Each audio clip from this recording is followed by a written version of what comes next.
अलक पांडे साहब physicswala.com के वो भी जुड़ गए हैं और आप भी पिटिशनर हैं इसमें और काफ़ी वोकल देखा हमने आपको तमाम टीवी चैनल्स पे और सोशल मीडिया वेबसाइट्स पर आपकी बातें आ रही है। अलक ये बताइए कि हमारे साथ डॉक्टर राहुल चावला भी यहाँ, हो सकता है आप इन्हें जानते भी हों, AIR-1 होल्ड करते हैं, जब इन्होंने परीक्षा दी थी नीट की और आज की तारीख में दूसरे बच्चों की मदद करते हैं। इनका कहना है कि ये होता रहा है, पहले भी पेपर लीक होते हैं। यहाँ पर अनिल नागर साहब जिन्होंने IIT दिया एक ज़माने में, उन्होंने कहा उस साल भी हुआ था। एक तो है कि पेपर लीक हो गया, किसी जगह पे कुछ मिली भगत हो गई लोकल सेंटर पे, वो एक अलग बात होती है। लेकिन इस बार जो लग रहा है 67 बच्चों की फर्स्ट रैंक आना, सब एक सेंटर के होना, मतलब पूरा अगर आप सारे डॉट्स जोड़ें तो ऐसा लग रहा है कि जैसे ये कुछ बहुत संगठित तरीके से हुआ। ये एक सेंटर की या किसी एक आदमी की मिली भगत की बात नहीं है, ये पूरे ऑर्गेनाइजेशन पे, पूरे सिस्टम पे सवाल खड़ा कर रही है। बिल्कुल खड़ा कर रही है। और यही बात है कि पेपर लीक ऐसी चीज नहीं है कि जो पहली बार हुई है। ये एक प्रैक्टिकल वर्ल्ड है और कहीं ना कहीं ये बहुत दुर्भाग्यपूर्ण है कि हम सबके अंदर एक्सेप्टेंस भी आ गया पेपर लीक को लेके। मतलब चाहे वो यूपी पुलिस का पेपर हो, चाहे वो अब नीट का पेपर हो, हर जगह पेपर लीक होते हैं, सॉल्वर गैंग बैठते हैं और हम सब एक्सेप्ट करके बैठे हुए हैं। तो सबसे बड़ी प्रॉब्लम हो गई ना इस बार 719 और 718 का नंबर सामने आ जाना, 67 बच्चों के 720 में 720 आ जाना, एक ही सेंटर से 6 बच्चों के 720 में 720 ऑल इंडिया रैंक 1 आ जाना, 640 नंबर पे जहां पहले 6000, 7000, 10000 ऑल इंडिया रैंक आती थी, वो 40000 ऑल इंडिया रैंक हो जाना, 605, 610 जो नीट का कट ऑफ होता था, वो कट ऑफ आज 650 पहुंच जाना। एक साथ इतनी एनोमलीज हो गई है ना कि अब यहाँ पे सवाल तो उठ चुका है। और आप भी देख लें, अब कहीं ना कहीं आप देखें मिनिस्ट्री ऑफ एजुकेशन की तरफ से भी अब ये चीज बोली जा चुकी है कि एनटीए में सुधार की बहुत जरूरत है। मैं कहता हूँ बहुत ज्यादा जरूरत है और बहुत समय से जरूरत थी। अब ये चीज नोटिस में आ गई है।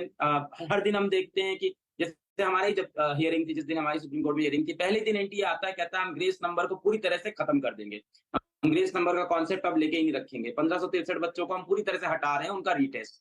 अब यहाँ ये सवाल उठता है कितने बच्चों को ग्रेस दिए थे। एक बच्चा आज ये विश्वास करने को तैयार ही नहीं कि सिर्फ 1563 बच्चों को ग्रेस दिए थे। जैसे लिखा है ना 1563 छात्रों को ग्रेस नंबर दिए थे। ये नंबर की विश्वसनीयता पे सवाल उठ चुका है। ये नंबर 1563 है कि 10,000 है कि 5,000 है कि 15,000 है, कितना नंबर ग्रेस दिया था अभी तक नहीं बताया है। खुल खुल के बातें सामने आ रही है। कोई बच्चे को 140 नंबर ग्रेस मिला है, किसी को 85 नंबर ग्रेस मिला है। तो अब ये पूरी तरह से ना उनके डेटाबेस की ऑडिट की डिमांड है। और हमारी पीआईएल में भी ये चीज लिखी हुई है कि सुप्रीम कोर्ट के निर्देशन में एक कमिटी बने जो एनटीए की पूरी अब ऑडिट हो, उनका डेटाबेस हो, जांच हो। 1563 नंबर की भले ही वो बात हो, ग्रेस नंबर की बात हो, चाहे पेपर लीक की बात हो, अब हर चीज की एक सुपर लेवल पे जांच जरूरी है। अब इससे काम नहीं चलेगा कि हम 1563 बच्चों को ग्रेस हटाते हैं और सब बढ़िया हो गया। जैसे हम लोग की हियरिंग हुई थी उसके बाद मीडिया में कुछ जगह ये चला था कि बच्चों को मिली बड़ी राहत और इस चीज में एनटीए ने मानी गलती। नहीं भाई, अभी बच्चों को राहत नहीं मिली है। ये तो मुद्दा दबाने वाली बात हो गई कि 1563 के ग्रेस को हम पूरी तरह से छुपा देते हैं और पूरी तरह से मुद्दा दब जाएगा। कहानी तो अभी शुरू हुई है ना। अगर आप इतने दिन से इस चीज पे अड़े हुए थे कि ग्रेस नंबर हमने सही दिया है, आंसरिंग एफिशिएंसी के बेसिस पे दिया है, माननीय सुप्रीम कोर्ट के 2018 के फैसले पे दिया है, क्लैट एग्जाम के, तो पहले ही दिन आते आप क्यों एक्सेप्ट कर रहे हैं कि नहीं इसको हम पूरी तरह से हटा देते हैं। अभी एक और बहुत बड़ा मुद्दा सामने है और जो अपने पास है वो ये है कि एनटीए ने अपनी नोटिस के अंदर और अपने प्रेस कॉन्फ्रेंस के अंदर बार बार बोला कि हमने 4 स्टेट के फ्यू सेंटर्स को ग्रेस नंबर दिए। पंजाब, हरियाणा, दिल्ली और छत्तीसगढ़ के 6 सेंटर्स को ग्रेस दिए। क्या इससे ज्यादा स्टेट्स हैं? क्या इसके बाहर के सेंटर में भी ग्रेस नंबर मिले हैं? क्योंकि ऐसी भी आवाजें आना शुरू हो गई हैं। तो it's really really really recommended कि जल्द से जल्द इनकी अब जांच हो, इनके डेटाबेस की जांच हो और अच्छे स्टेप्स लिए जाएं, कड़े स्टेप्स लिए जाएं। क्या ये बॉडी कॉम्पिटेंट नहीं है इतने बड़े उसको हैंडल करने के लिए, या फिर ये किसी संगठित भ्रष्टाचार की शिकार है जो शायद होता हुआ दिख रहा है? अभी कोर्ट में मामला, कोर्ट डिसाइड करेगा, लेकिन एक जांच की भी बात हो रही है, वो तमाम चीजें हैं, लेकिन दिक्कत क्या है? देखिए, बहुत अर्ली होगा कि मैं ये कह दूं कि बॉडी कॉम्पिटेंट नहीं है या कोई संगठन इसमें शामिल है। और मैं भगवान से और हम सब अपने संविधान से यही मनाएंगे कि ऐसा कुछ भी ना निकले, क्योंकि हमारा भरोसा हिल जाएगा एजुकेशन सिस्टम से, सारे टीचरों का, सारे बच्चों का, सारे अभिभावकों का। हम कैसे जिएंगे आगे अगर हमें ये पता चलता है कोई संगठन शामिल है? तो मैं ये चाहता हूँ, ये मनाता हूँ और मैं यही सुनना चाहता हूँ कि ऐसा कोई संगठन ना निकले, ऐसी कोई खामी ना निकले। रही बात कॉम्पिटेंसी की, देखिए कॉम्पिटेंसी पे तो अभी क्वेश्चन उठाना मुश्किल है क्योंकि 23 लाख बच्चों का एग्जाम कराना इज अ डिफिकल्ट टास्क। हम सब ये चीज एक्सेप्ट करते हैं। जेईई मेंस का भी एग्जाम कराते साहब, हैं, फिर हम ये CUET का भी कार्यक्रम कराते क्यों हैं। कर रहे हैं और आप कोर्ट में क्यों गए? हम कोर्ट में इसलिए गए हैं क्योंकि ऑफ कोर्स इस बार जिस तरह से चीजें आई हैं उसमें इरेगुलरिटीज हैं। अगर आप पूछोगे क्या इस बार जो इन्होंने चीजें कराई क्या वो सही थी, नहीं, वहां बहुत सारी इरेगुलरिटीज हैं। पर इससे मैं इंटेंट पे क्वेश्चन नहीं उठा रहा हूँ। इंटेंशनल भी हो सकता है, अनइंटेंशनल भी हो सकता है। But yes, there are problem in the database, there are problem in the handling. How NTA handle this matter? ये भी एक बहुत डिफिकल्ट चीज थी जिसके बारे में मैंने बार बार कंसर्न रेज किया कि एक तो प्रॉब्लम होना, एक प्रॉब्लम को हाइड करना, लगातार इंफॉर्मेशन को छुपाना। और आपने देखा होगा कोई भी बड़ी संस्था होती है तो किसी भी प्रॉब्लम का सबसे पहला सोल्यूशन जो होता है वो होता है डिनायल, कि इसको हम नकारते हैं, ऐसा कुछ नहीं हुआ है। तो एनटीए ने वही रवैया अपनाया कि नहीं ऐसी कोई प्रॉब्लम नहीं है, हमने कुछ बच्चों को ग्रेस दिया है, 719 नंबर आए हैं। फिर पता चलता है 720 नंबर भी ग्रेस थे, तब कहते हैं हाँ, फिर कहते हैं 1563 बच्चों को ग्रेस दिया, फिर फॉर्मूला नहीं बताते और अंत में आके कोर्ट में तुरंत सरेंडर कर देते हैं कि नहीं ग्रेस का कॉन्सेप्ट ही गलत था। सेम चल रहा है पेपर लीक के केस में, मतलब इकोनॉमिक ऑफेंस यूनिट उनसे 1 महीने से पेपर मांग रही है, एनटीए उनको ओरिजिनल पेपर नहीं दे रहा है। अब लास्ट में वो पेपर दे देंगे, कह देंगे कि ठीक है हमें लेट में इंफॉर्मेशन मिल गया समथिंग। तो डिनायल ये जो तरीका है ना, लेड बैक तरीका है, ये जो ब्यूरोक्रेसी वाला वे है, इसको सॉल्व करना बहुत जरूरी है। And I am not saying कि पूरे एनटीए में प्रॉब्लम है, पूरी टॉप हायरार्की में प्रॉब्लम है। जाहिर सी बात है पेपर लीक के अंदर ऐसा तो हो नहीं सकता कि कोई डायरेक्टर जी लगे हुए ऐसे लगे हो, ये सब चीजें तो निचले स्तर से होती है। अब समय आ गया इसको जल्द से जल्द एक्सेप्ट करें और इसको जल्द से जल्द सुधार ले, इंस्टेड ऑफ अभी भी डिनाई कर रहे हैं। क्योंकि एवरी डे जो यहाँ से हम वेस्ट कर रहे हैं बच्चों के लिए, पेरेंट्स के लिए, कहीं ना कहीं पूरे सिस्टम के ऊपर वो डाउट पैदा हो रहा है, बच्चों का विश्वास हिल रहा है, बच्चे परेशान हैं। अब आप देखो सोशल मीडिया के ऊपर अब बच्चे कमेंट करना स्टार्ट कर दिए कि हमें कोई भरोसा नहीं रहा एनटीए के ऊपर, हमें एनटीए की कमिटी नहीं चाहिए, हमें इंडिपेंडेंट कमिटी चाहिए। बच्चा रोड पे क्यों आ गया? 18 साल का बच्चा जो डॉक्टर, देखिए कुछ लोग तो पॉलिटिक्स करने के लिए भी रोड पे आए, मैं उनके समर्थन में बिल्कुल नहीं हूँ। मैं लगातार अभी भी आपके माध्यम से ये कहूंगा कि बच्चे अगर रोड पे आए भी हैं तो पीसफुल प्रोटेस्ट करें, हो सकता है प्रोटेस्ट ना करें तो सुप्रीम कोर्ट पे भरोसा रखें। पर बहुत से लोग पॉलिटिक्स करने भी रोड पे आए हैं और प्रोटेस्ट कर रहे हैं, वो एक अलग मुद्दा है। पर 18 साल का बच्चा रोड पे है, डॉक्टर बनने जा रहा है, उसके बाद हम हाथ जोड़ के फिर उसी से रिक्वेस्ट करते हैं कि हमारी जान बचा लीजिए, कोविड आ गया है। जब हम डॉक्टर बना रहे हैं तो वहां पे हम सोच रहे हैं जुगाड़ से भी डॉक्टर बन जाए तो ठीक है, अरे हाँ कुछ बच्चों का पेपर लीक हो गया था, कोई बात नहीं, ठीक है, 2-3 सेंटर छोड़ के कुछ नहीं हुआ है, ठीक है, हमने 1500-2000 बच्चों को ग्रेस दे दिया है, कोई बात नहीं, जुगाड़ से भी डॉक्टर बन रहे हैं तो ठीक है। और जब प्रॉब्लम आती है तो हाथ जोड़ के पहुंच जाते हैं। एक डॉक्टर ऑपरेशन में एक गलती करता है तो मारपीट करने लग जाते हैं। तो आपका जब प्रोसेस ही इतना फ्लॉड है तो आप एक्सपेक्ट कैसे कर रहे हो कि एंड रिजल्ट आपका बेहतरीन होगा?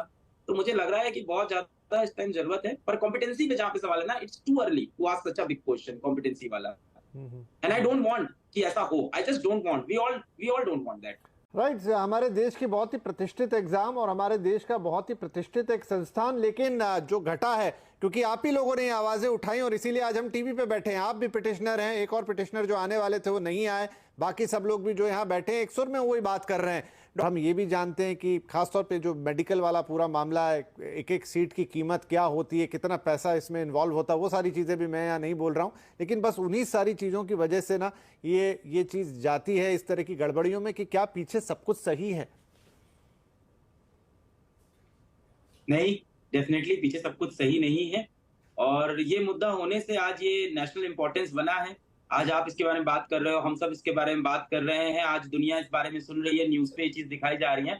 मेरा सवाल सिर्फ इतना ही है, क्या पहली बार देश में कोई इतना बड़ा पेपर लीक हुआ है? नहीं। क्या पहले भी पेपर लीक होते आए हैं? हाँ। क्या पहले भी ऐसी नाइंसाफी हुई है? हाँ। तो बात ये है ना सर कि अभी एक इंडिया पाकिस्तान का क्रिकेट मैच होगा ना, तो सारे के सारे सेलिब्रिटीज आएंगे, ट्वीट करेंगे, इंस्टाग्राम पे पोस्ट डालेंगे, वीडियो बनेंगे, 2-3 दिन बड़ा हल्ला होगा, बड़ी बात होगी। आप देखिए नीट के मुद्दे पे अभी भी बड़े-बड़े लोगों ने कोई भी इसके ऊपर बयान नहीं दिया, कुछ भी नहीं बोला। हम कुछ शिक्षक हैं, कुछ बच्चे हैं जो इस बारे में आवाज उठा रहे हैं।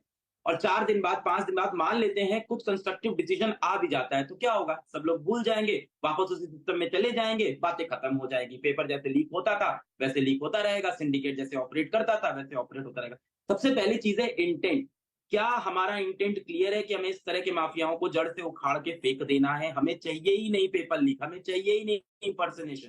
काफी हार्ड रूल्स बने हैं, काफी हार्ड लॉज बने हैं। बस प्रॉब्लम क्या है ना कि हमें बहुत सारे अप्रूवल की जरूरत पड़ती है, बहुत सारे प्रोसेस की जरूरत पड़ती है। आप देखिए ना, मतलब इकोनॉमिक ऑफेंस यूनिट को 1 महीना लग गया ओरिजिनल पेपर मंगाने में।